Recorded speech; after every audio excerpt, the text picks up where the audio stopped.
Dahil mainit na ang panahon, nagkayayaan kami ni OBR na mag-road trip sa Tanay at mag-swimming sa isa sa mga natural spring na paliguan doon. Dahil kagagaling ko lang sa office, kaya naman tanghali na ang aming take-off.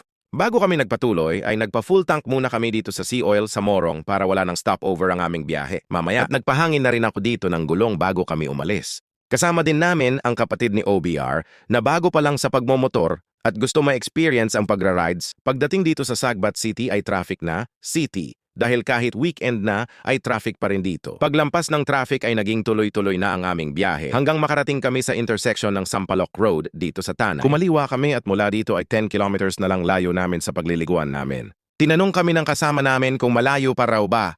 Sabi namin malapit na. Feeling ata niya nabudol siya. Maluwang na ang kalsada at wala nang gaanong sasakyan. Kaya naman medyo napabilis ang takbo namin at dahil doon ay nakalimutan naming may kasama pala kami. Lumampas pa nga kami sa dapat ay kakaliwaan naming kalsada. Dahil dyan ay nag-U-turn kami pabalik at kumanan na kami sa Daranac Falls Road. Dito rin ang kalsada papuntang Daranac Falls. Obvious naman sa pangalan ng kalsada. Unang kanto sa kanan ay lumiko kami. Dito ay rough road na. Ang rough road dito ay scooter friendly naman kahit may konting mga lubak. Buti naman at maganda ang panahon kaya tuyo ang kalsada. Dito ay may sementadong kalsada uli ang madaraanan. Dito ay pinauna ko na ang kasama namin para daw matignan namin, sabi ni OBR. Dahil mas kabado pa siya kaysa sa kapatid niya kahit di siya ang nagdadrive.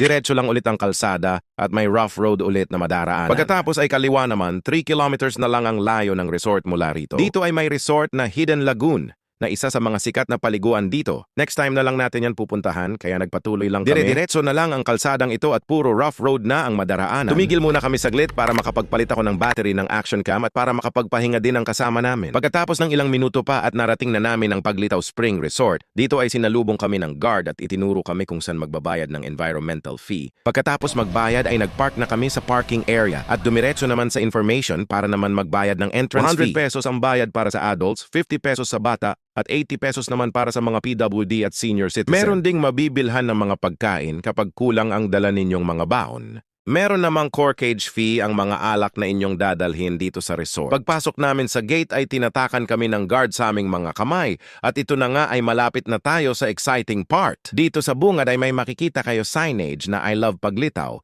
kung saan pwede kayong kumuha ng pictures. Habang naglalakad ay may nakita na kaming mini pool para sa mga bata. Pagkatapos pa ng 2 minutong paglalakad ay nakita na namin ang dami ng turistang nandito. Kabilaan ang mga bisita. Dahil ngayon ay weekend, tila wala na kaming mapupwestuhan. Pumunta kami sa mga bantay doon para kumuha ng cottage at makahanap ng pwesto nang may paglagyan kami ng mga gamit. Nagbayad kami ng 500 pesos para sa nakuha naming table at upuan. Pagkatapos ilapag ang mga gamit at konting pagkain ay heto na. Ready na kami para magtampisaw dahil init na kami. Kaya let's go!